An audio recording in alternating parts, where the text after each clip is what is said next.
I have a feeling, and you noticed this too, Drew. Mm. Yeah, there's something about Mississippi. It's like you hate their stupid face, right? Yes. You picked up on that, right? Of course, yes. I picked up on that. And Danny, you kind of went, great ratio. 113 comments, 94 retweets, 564 likes. As far as Twitter game goes, heck of a ratio. You gotta love that fact. Ratio. But it's all about the ratio, guys. Exactly. Well, on Sunday, your tweet about Arkansas should never lose to the Mississippi schools, and much of anything. Why do you hate the Mississippi schools? Do you truly think Arkansas is that much head and shoulders above them? I think they should be.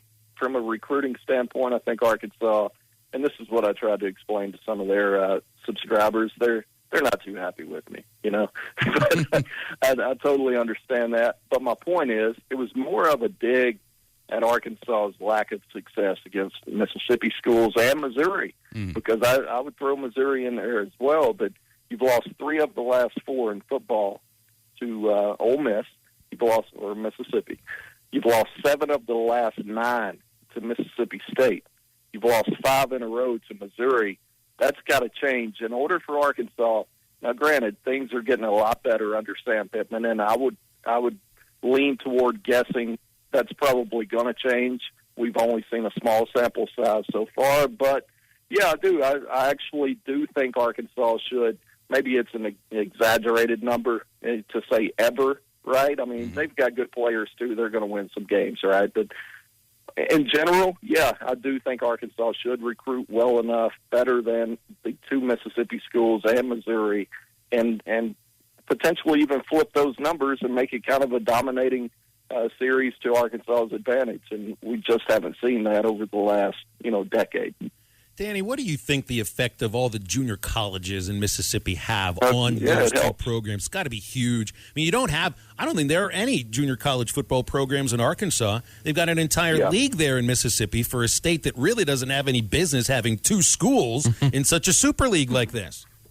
Yeah, it helps quite a bit. I would argue that it probably doesn't help as much as it used to because of the transfer portal and, a staggering number of transfers that are readily available for any team at any given point. They don't necessarily have to take the JUCO route anymore. But, yeah, certainly I think that helps their overall numbers. I think we've kind of seen the trend over the last few years where teams are not taking the JUCO route nearly as often as they used to. So probably some drop-off there. But, sure, in situations, I'm sure it's greatly benefited both schools as well as, Southern Miss and other schools around the region down there. But it would be nice. Kansas State has also made a living, or used to, off of the JUCO system within the state of Kansas. Bill Snyder, of course, was known for that. And you could look at it one of 2 ways.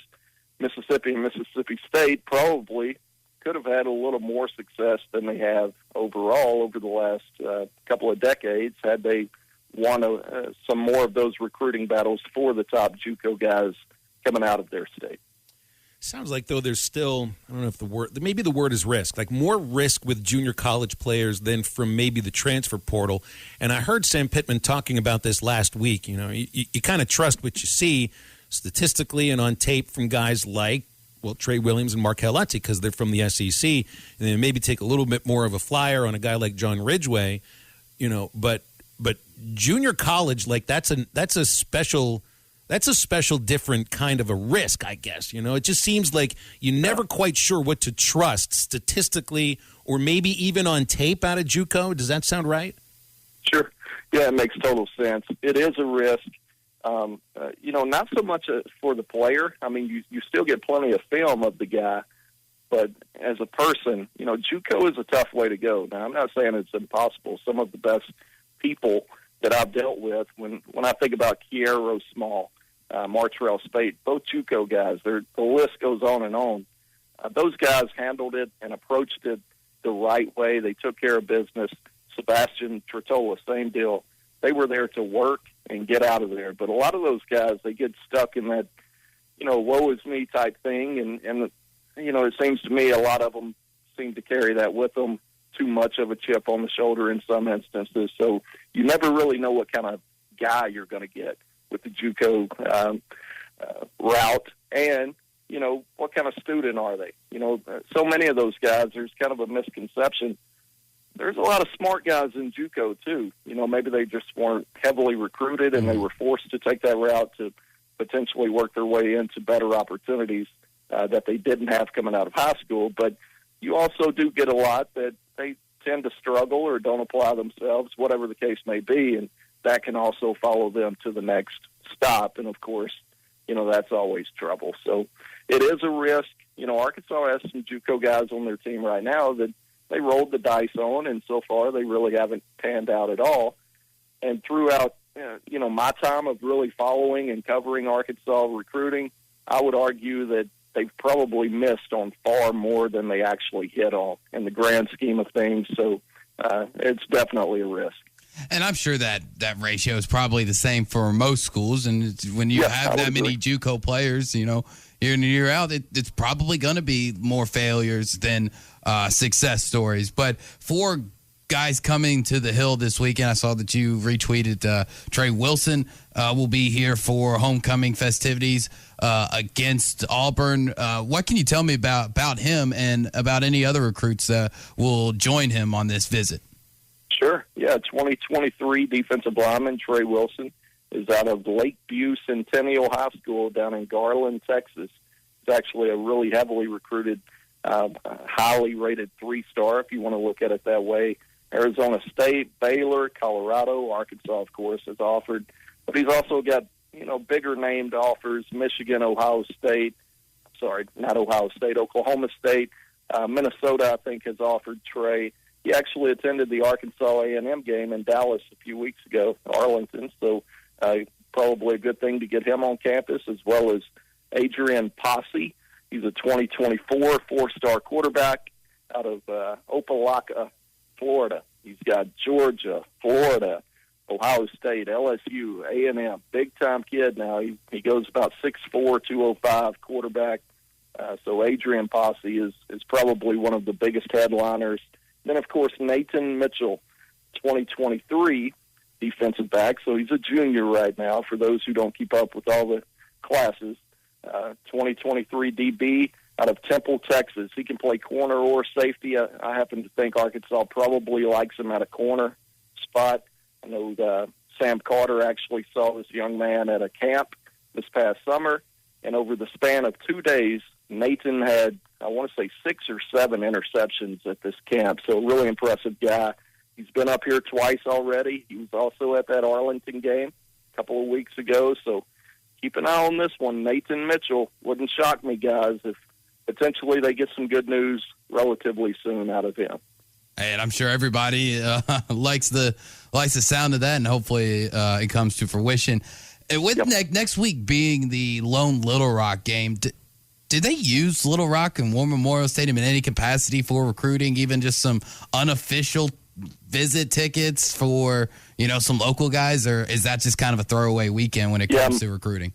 It's a good question, Drew. I think my understanding is unless something has changed, and things are always changing, it's still the exact same thing as we talked about with the A&M. Really? You can supply tickets, no contact, though. It's a neutral site game in that standpoint. So, yeah, you can invite them. They can come, watch the game, pick up their ticket at will call, but can't go out there hugging them, can't bring them on the sideline, show them the band and the cheerleaders, none of that. So, again, you understand my point, and I'm sure Sam Pittman is probably, if he was being honest, he'd probably say he's not a huge fan of that either, but of course, being in his position, that would probably be a tough thing for him to say. So I can say it, it's not good for recruiting, just straight up. It's not at all. So, I'm not going to start the great stadium debate on your guys' show. My segment's too short to stick around for that, but from a recruiting standpoint, I'll just be honest, it's not ideal. Oh, I'm sure we'll have 5 days of that next week, Danny, and there's not a thing we can do about it anyway, but that's all right. That's right. Perfectly all right. What do you think when you watch Trey Knox at tight end? As a recruit, this is somebody that we're thinking about size at receiver and really thinking about height and his speed and his hands and everything. I'm watching him at tight end right now, and I'm thinking this dude doesn't necessarily have the width or the the muscular capacity or what it looks like for a tight end, but man, he really looks like he likes to play the position, a few extra pounds, and maybe Trey Knox I think he's a legit SEC tight end right now, but maybe 15 more pounds. What do you think watching him at this position as he grows into a position that Arkansas right now really just hasn't had a lot of depth at? Yeah, I think it's a great point. I think Trey needed the confidence, to be honest with you. You know, he goes out Saturday, what do you have, 5 for 38, 37, something like that.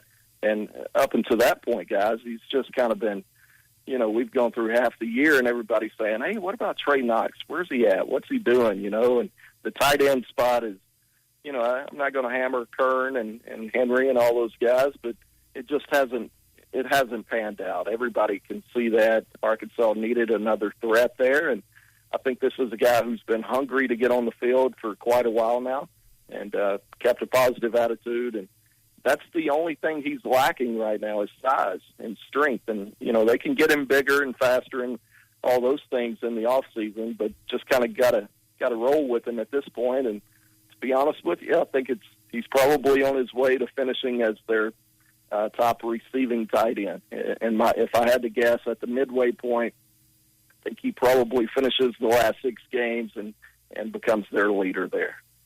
So good for Trey. He's a heck of a kid if you know him. He's a solid guy. Well, and also, too, like if you're moving from wide receiver to tight end, you realize it's like, all right, I'm going to have to get in there and bang a little bit more than I thought I would when I got here. And he's willing to do it. He's always been a good blocker on the outside. If you go back and watch when he was playing early on, that always stood out to me. So I don't think he's ever going to shy away. You know, I think he's physically capable and ready to do it. Last thing I want to touch on, you did a great job with I love your big red boards that you put together. You got one out on the offense right now on HawgSports.com, and of course that's always worth the subscription for the 24/7 Sports Network and everything that you and Trey and Curtis and the rest of the crew do there and put together. I notice here on wide receiver, even though Isaiah Satania is committed right now to Oregon, he's already committed and said bye-bye to A&M, and you still think Arkansas's got a legitimate shot at Isaiah Satania? Yeah. I'm actually still going to keep him on the board, and we'll see what happens. I know Arkansas still wants him, has still made him a priority, despite his now 2 commitments to A&M and Oregon, as you said there. So, yeah, you know, I think he's a guy that has been receptive to him despite his commitment. So I'm leaving him as cool on the big red board right now. But, sure, yeah, this could be a guy that down the final stretch in a class that doesn't have a whole lot of fireworks towards the final stretch here. Could be a guy to keep an eye on. So don't close that door just yet on Satania. Okay. Well, one more question I got for you here, and this goes to the last play of the Mississippi game and how that translates to an offensive recruit that's making a decision on where he wants to play college football. You just had right there evidence of a head coach that put his trust in his guys to make one play to win the game at the end. Whether or not they completed the pass, I don't think that's really, part of this conversation. To me, if I'm an offensive recruit, I'm thinking, I want to play for a coach like that. Don't you think? Yeah, absolutely. It's a good point. And I think most kids would see it that way. I'm sure you guys have heard already in the first 2 days of the week on your show, some may have disagreed with the call and wanted to go to overtime. But I'm here to tell you, as soon as they scored, I mean, I'm holding 2 fingers in the air just like Coach Pittman.